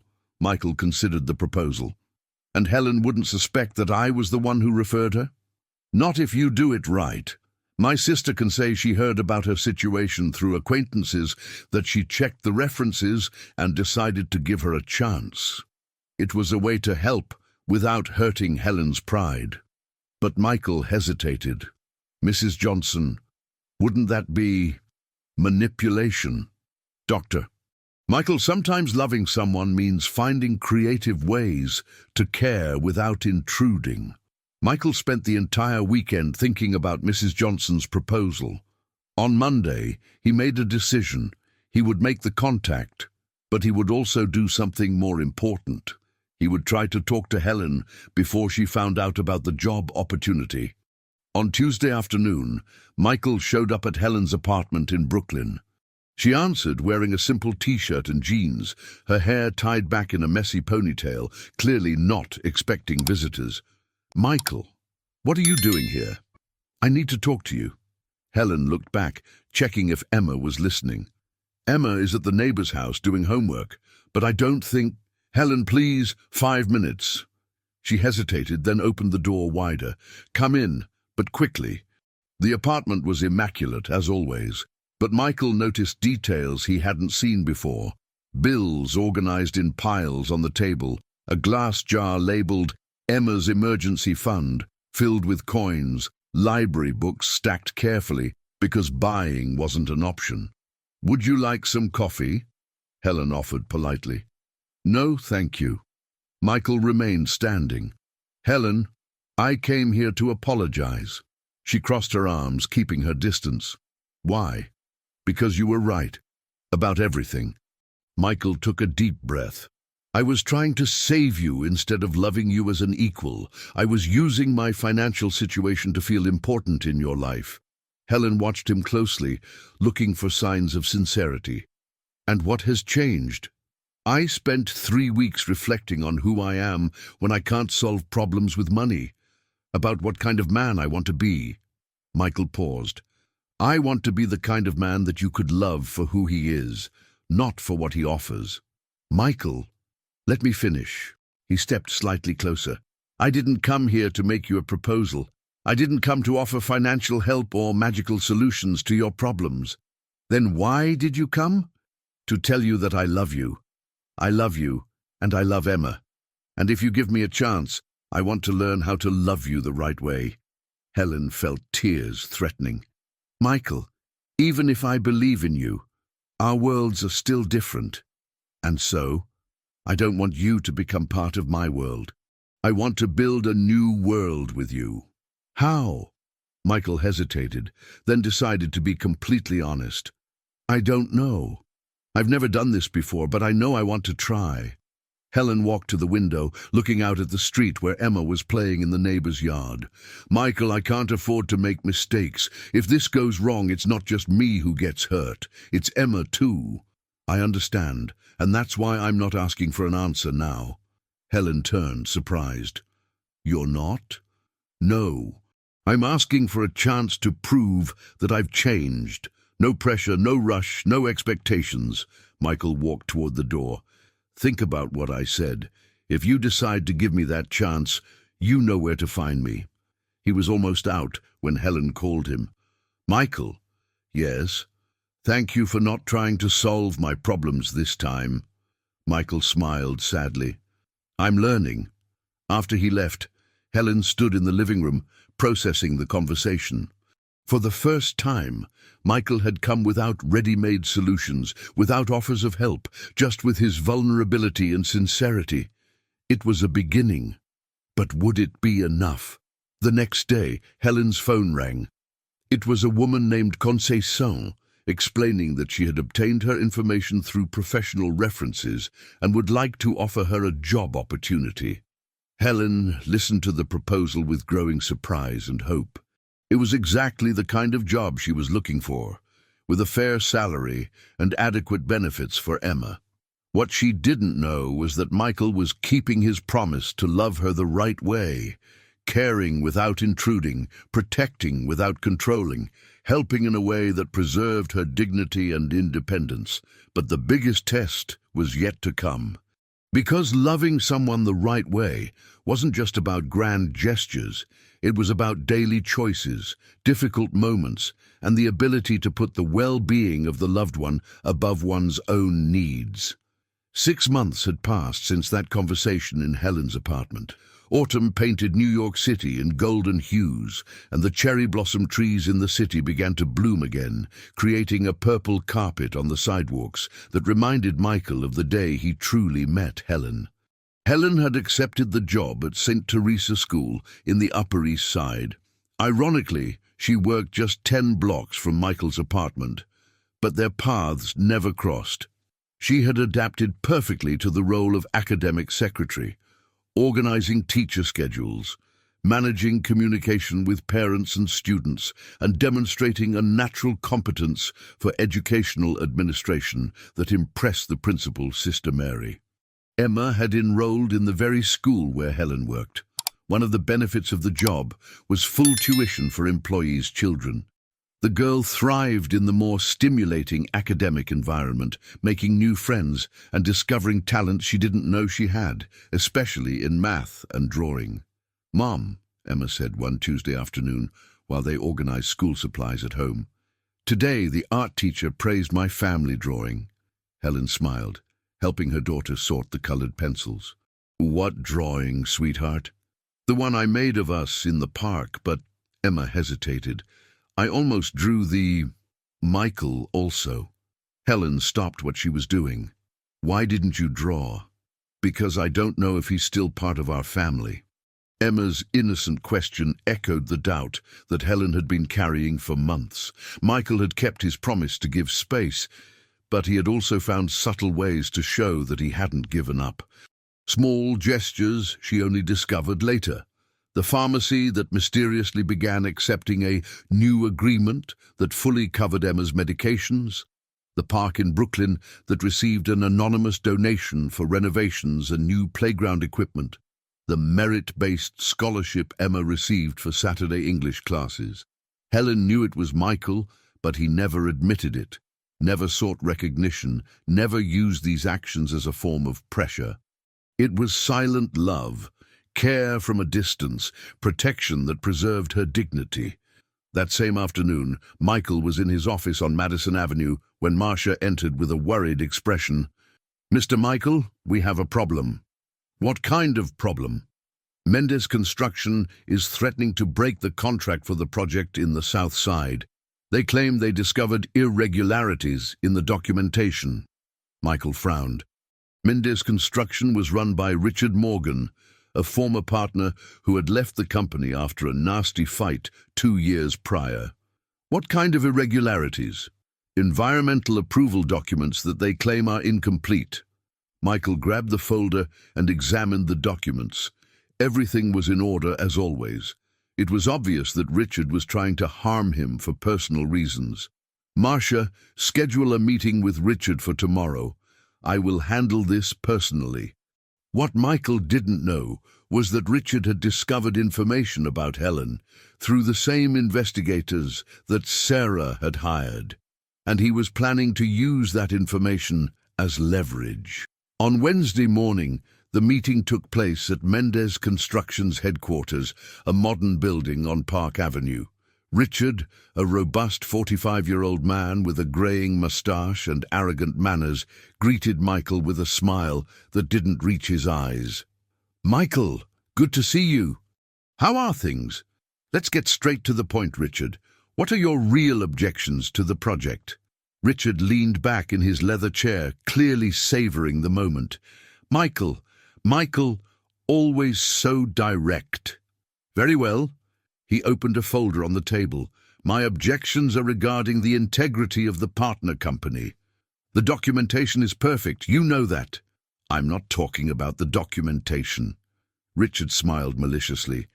"I'm talking about your personal life." Michael felt a chill run down his spine. "What do you mean?"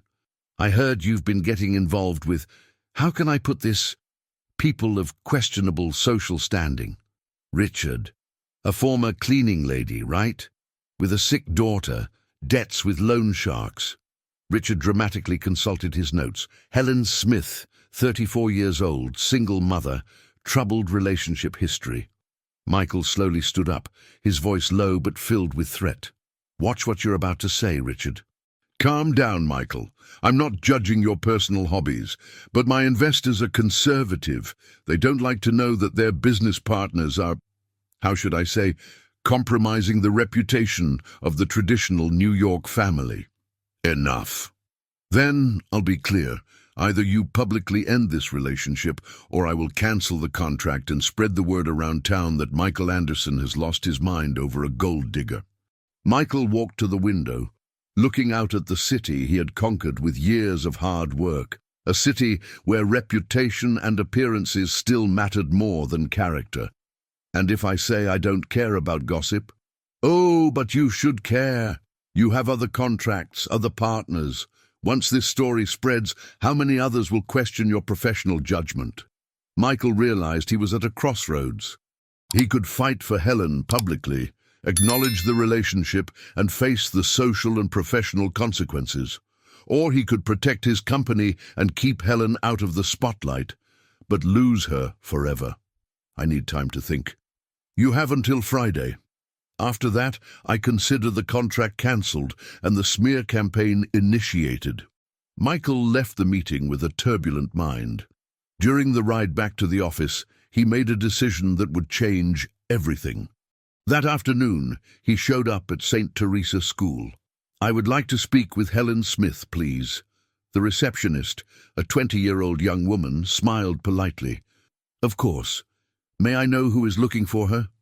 Michael Anderson. Helen appeared 5 minutes later, clearly surprised and a bit apprehensive. Michael, what are you doing here? I need to talk to you. It's urgent. Helen looked around, noticing the curious gazes of colleagues and some parents. Michael, it's not appropriate for you to come to my workplace. Helen, please, 5 minutes. They went to a small garden at the back of the school, away from curious ears. What happened? Helen asked, seeing the tension on his face. Michael told her about Richard's blackmail, the threats, and the choice he was being forced to make. I understand, Helen said when he finished. And you want me to disappear from your life so you can keep your business intact? No, Helen, it's the opposite. She frowned, confused. What do you mean? Michael knelt right there in the school garden, taking her hands. Helen Smith, will you marry me? Helen almost stumbled backward. What? Marry me, now, this week. Michael, you've lost your mind. I can't. Helen, listen to me. Michael remained on his knees, holding her hands tightly. For 6 months, I've tried to prove that I can love you the right way. I've tried to respect your space, your independence, your dignity, and you did that, but now the time has come to choose. I can protect my reputation and lose you forever, or I can publicly acknowledge that I love you, marry you, face any gossip or prejudice, and build a real life with you and Emma. Helen felt tears streaming down her face. Michael, you could lose everything. Without you and Emma, I have nothing. Money, company, social status. None of that means anything if I'm alone. And if it goes wrong, what if the marriage doesn't work? Michael stood up, but continued holding her hands. Her hands. At least we will have tried. And Emma will grow up knowing that 2 adults were brave enough to bet on love. Helen looked into Michael's eyes and saw a determination she had never seen before. He was not the rich man trying to save the poor woman. He was a passionate man willing to risk everything for the family he wanted to build. Emma, I already talked to Emma. Helen's eyes widened. When? Yesterday. I went to the school during recess and asked the principal for permission to speak with her. Michael, you can't make decisions about my daughter without... Helen, Michael smiled. I also asked for her hand in marriage. Helen was speechless. I asked if she would like to have a father, if she would accept me as a real family. Do you know what she said? Helen shook her head, still in shock. She said she had been waiting for you to have the courage to ask me to marry you for months, and that if I were her official stepfather, she could finally teach me how to play chess properly. Helen burst into tears, laughing and crying at the same time. You two conspired against me. We conspired for love. Helen looked around. The schoolyard, the children playing in the distance, the simple yet dignified life she had built for herself and Emma. Michael, are you sure? because there's no turning back. If you do this, if you publicly acknowledge our relationship, you will have to face the consequences. The only consequence that matters to me is having you both in my life forever." Helen took a deep breath, making the most important decision of her life. All right, what? All right. I will marry you, Michael Anderson." Michael lifted her off the ground, spinning with her in the garden, as they both laughed and cried with relief and happiness. "When?" he asked, setting her back down. "Whenever you want." "Tomorrow." "Michael, all right then, Saturday, but no later than that. I've waited too long." On Friday, Michael called Richard Morgan. "Richard, about your proposal. Have you decided to be sensible, Michael?" "I have, yes. I want to invite you to my wedding." Silence on the other end of the line. "Your wedding?" "Saturday at 5 in the afternoon, St. Teresa Church in the Upper East Side. I'm marrying Helen Smith. I hope you and your conservative investors can attend." Michael hung up the phone and smiled. For the first time in his life, he had chosen love over convenience, courage over fear, family over social status, and he felt like the richest man in the world. On Saturday, in an intimate ceremony at the chapel of the school where Helen worked, with Emma as the flower girl and Mrs. Johnson as the matron of honor, Michael Anderson and Helen Smith officially became a family. When the priest asked if Michael accepted Helen as his wife, in wealth and in poverty, in health and in sickness, he replied with a firm voice that echoed through the small chapel, "I do, and I promise to love her not despite her circumstances, but because of who she is. I promise to be not only her husband, but the father that Emma deserves, and the man that you both have taught me to be." Helen, wearing a simple yet elegant dress that Sister Mary had lent her, replied, "I do, and I promise to love you not for what you can give me, but for who you have chosen to become. I promise to build with you a family based on true love, mutual respect, and the courage to be authentic." When they kissed, Emma shouted, "Finally!" so loudly that the entire congregation laughed, including the priest. Outside the church, a few luxury cars were parked. Some of Michael's associates who had chosen to support him, some neighbors from Brooklyn whom Helen had invited, school staff, and even Beatrice, who had become a true friend. Notably absent was Richard Morgan. But Michael didn't care. He had discovered that the only opinions that truly mattered were those of the people he loved. The wedding reception took place in the school's parish hall, decorated with simple flowers arranged by the children themselves. There was no French champagne or fancy canapes, but there was something much more valuable: genuine joy, true love, and the feeling that three lonely people had finally found their place in the world. During the couple's first dance, a song by Adele that Helen had chosen, Michael whispered in her ear, "Do you know what the best wedding gift we received was?" "What?" "Emma called me Dad for the first time this morning." Helen felt tears welling up again. "And do you know what my favorite gift was?" "What?" "You chose us. You chose our family above everything else." "I will always choose you both. Always." As they danced, Emma approached, tugging at their clothes. "Can I dance too?" Michael lifted her, placing her between him and Helen.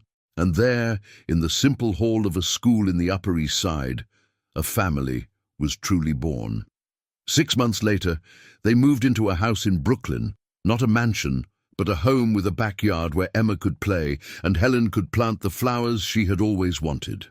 Michael kept the apartment in the Upper East Side for nights when he needed to be closer to the office, but his true home was where Helen and Emma were. The company survived the initial gossip. In fact, some clients were impressed by Michael's authenticity, and new business arose from people who valued character over appearances. Richard Morgan broke the contract, as he had threatened, but other partners emerged. Some were lost, others were gained. In the end, Michael discovered that being truly happy at home made him more efficient and creative in business. Helen continued working at the school, but now by choice, not necessity. She had found a true vocation in education and started taking weekend classes in education, dreaming of someday opening her own school. Emma thrived in the stable family environment. Her asthma attacks significantly decreased. The doctors said that emotional well-being had improved her overall health condition. She excelled in math and art and had become a confident girl who naturally called Michael Dad without effort. On a chilly June night a year after the wedding, the family was gathered in the living room, Michael helping Sophia with her math homework while Helen graded papers at the dining table. "Michael," Sophia said, looking up from her notebook, "can I ask you a question?" "Of course, Princess. If you were to draw our family right now, what would it look like?" Michael glanced at Helen, who had stopped grading papers to listen. "It would be 3 people holding hands." "But not like in your first drawing." "What do you mean? In the first drawing you drew us side by side, all the same height. Now I would draw it differently." "How?" Michael smiled, looking at his wife and daughter. "Now I would draw you 2 holding me up, because you both taught me how to fly." Sophia laughed and threw herself into his arms. "Dad, you're so silly sometimes." "I really am, but I'm the happiest dad in the world." Helen got up from the table and joined the family hug. "Thank you," she whispered in Michael's ear. "Why?" "For learning the difference between saving someone and loving someone." "Thank you," he replied, "for teaching me that difference." Outside, New York City continued its frantic dance of millions of people searching for their place in the world. But there, in the simple home in Brooklyn, 3 people had found something more valuable than all the treasures of the city. They had found each other, and in the process they had discovered the best versions of themselves. The wrong connection at 3 in the morning had linked much more than 2 desperate people. It had connected 3 lonely souls into a true family, built on genuine love, mutual respect, and the courage to choose happiness over the expectations of others. And so, in the end, Michael Anderson discovered that the greatest fortune a man can accumulate is not measured in money or property, but in the amount of true love he can give and receive. Helen Smith learned that independence and love are not mutually exclusive, that it is possible to be strong and vulnerable at the same time, proud and grateful, self-sufficient and part of a true partnership. And Sophia grew up knowing that family is not just those who are born together, but those who choose to stay together, care for one another, and build something beautiful from courageous love and second chances.